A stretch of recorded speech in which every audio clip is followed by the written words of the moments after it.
ಮುಂಬರುವ ಚಾಂಪಿಯನ್ಸ್ ಟ್ರೋಫಿಯಲ್ಲಿ ಭಾರತ ತಂಡವನ್ನು ಆಯ್ಕೆ ಮಾಡಲಾಗಿದೆ.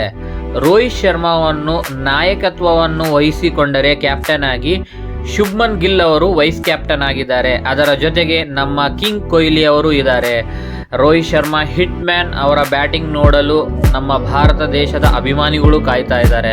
ಅದರ ಜೊತೆಗೆ ಆಲ್ರೌಂಡ್ ಪ್ರದರ್ಶನಗೋಸ್ಕರ ಹಾರ್ದಿಕ್ ಪಾಂಡ್ಯ, ಅಕ್ಷರ್ ಪಟೇಲ್, ವಾಷಿಂಗ್ಟನ್ ಸುಂದರ್ ಅವರು ಇದ್ದಾರೆ.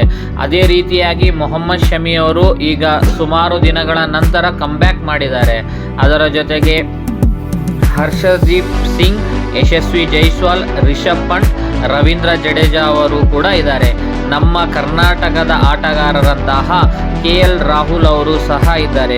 ಇವರು ಸಹ ಎಲ್ಲರೂ ನಮ್ಮ ಭಾರತ ಆಟಗಾರರು ತುಂಬ ಚೆನ್ನಾಗಿ ಪ್ರದರ್ಶನ ನೀಡಿ ನಮ್ಮ ಭಾರತ ಗೆಲ್ಲಲಿ ಎಂದು ನಾವು ಭಾರತದ ಅಭಿಮಾನಿಗಳು ಆಶಿಸುತ್ತಿದ್ದೇವೆ.